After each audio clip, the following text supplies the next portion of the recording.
morning, everybody, and welcome to Big Irish J grinding on eBay. Let's see here. Got a few topics to talk about today. I'm just going to keep it short and sweet. Maybe try to keep it, under 10 to 15 minutes here. I want to talk about the kind of things that people decide to list up on eBay, and is it worth listing? Is it worth, the 30-cent insertion fee? That question is hard to answer because, I listen to VHS movies, okay? And I listen to a lot of VH movies. And instead of me listing them as individuals, I bundle pack them and I put them in, sets of, 5, 7, 10, depending on the category movie. I try to keep the movies in a category: comedy, so on and so forth. And maybe if that doesn't work, I'll intermix them and I'll see how that works. But, we're going to see how that works out. I also had VHS movies that were still in the wrapper, which I put up individually, because anything that old that is still in the wrapper has to be worth some kind of money to somebody. And I also came across some, very old Howard Stern stuff, like Howard Stern's unauthorized biography, and it was a cassette tape, 3 hours. It had 4 sides, 2 tapes, comes in nice packaging, and it's still in pretty decent shape for the year that it came out. It came out in '96.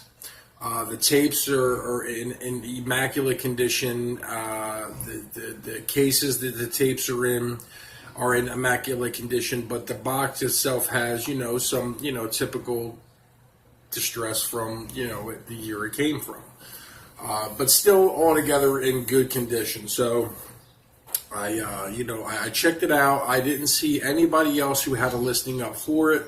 There was no other listings, and like I said, I try to be fair to the customer and also still try to make a profit. I've got these things for a very low price, and I'm keeping it fair, but I'm keeping it they're collectibles, and people who want collectibles, they're gonna pay the money for the collectible if they want it. Now, if I find out that these things are not selling, I will figure out another way to get rid of them. I've been trying other platforms, and other platforms have been working for certain things.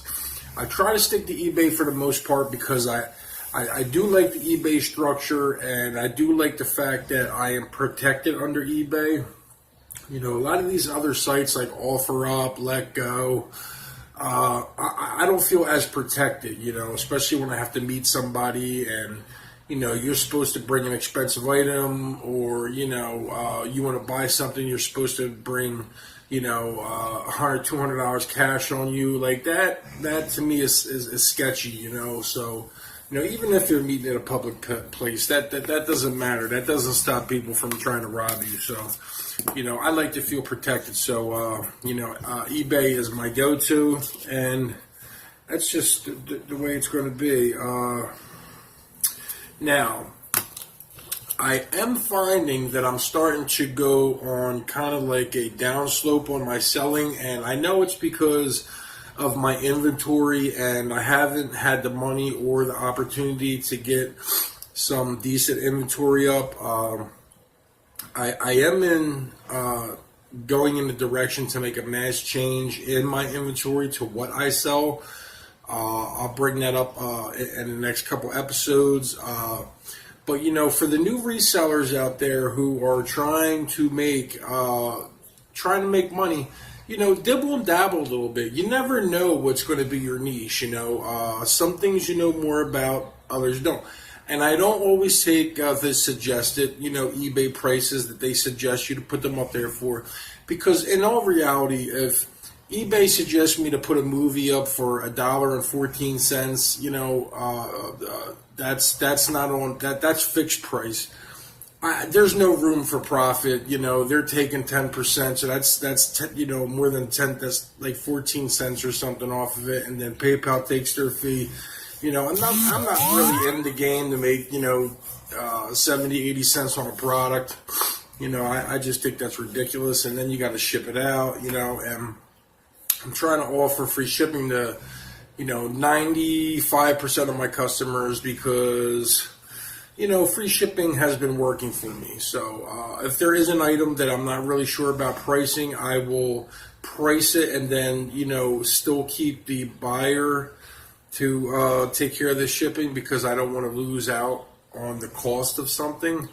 But, it's a big learning curve, everybody. It takes time, it takes patience, but if you put the time and the effort into doing your research and finding out what works, what doesn't, you will find your niche and you definitely will make a profit. Over the 3 months that I have been on eBay, I can say I made somewhere around a gross amount of a couple $1,000s. That's before all costs and everything. So, there is room for growth, definitely on my side. So don't get discouraged. Everybody, it takes time to build, up your active listings, and, it takes time to make money. It takes time to find out your new niche. So, just don't give up, everybody. The people that are out there that are getting in this new, just keep dibbling and dabbling. You're eventually going to figure it out. Every day I learn something new, and that's what I think it's about. Learning something new every day is a good thing. So don't get discouraged. And if you see something, and if you don't think that it could be sold on eBay, don't question yourself on something because it's old, or if it's a VHS movie or a cassette player, because we're talking nationwide. Even if you're doing international shipping, there's people out there that still use VHS players. I had a guy who bought a VHS player off me. So just remember that there is room to try to I'm going to say just try different things and see what works for you. So when you come across items that you might be able to come across for real cheap, and you're willing to take a few dollar loss if it doesn't work, it's you got to try. So with that, that's really going to be the end of the show for me today. I just wanted everybody to try to get an idea of what it's like to try new things and not give up. Don't give up on yourself, and just keep pushing. Some of these things take time. It could take up to 6 months to a year before you really start getting to know what you're doing. There's a lot of people that make money, but they've been doing this for a long time. With that, I'm going to end the show. Everybody have a good day. Stay positive. Keep pushing for your dream. And miracles do happen. And you can be self-employed if you put as much effort into your eBay business as you would a job. Put 8 hours a day into working into your company. And with that, everybody have a good day.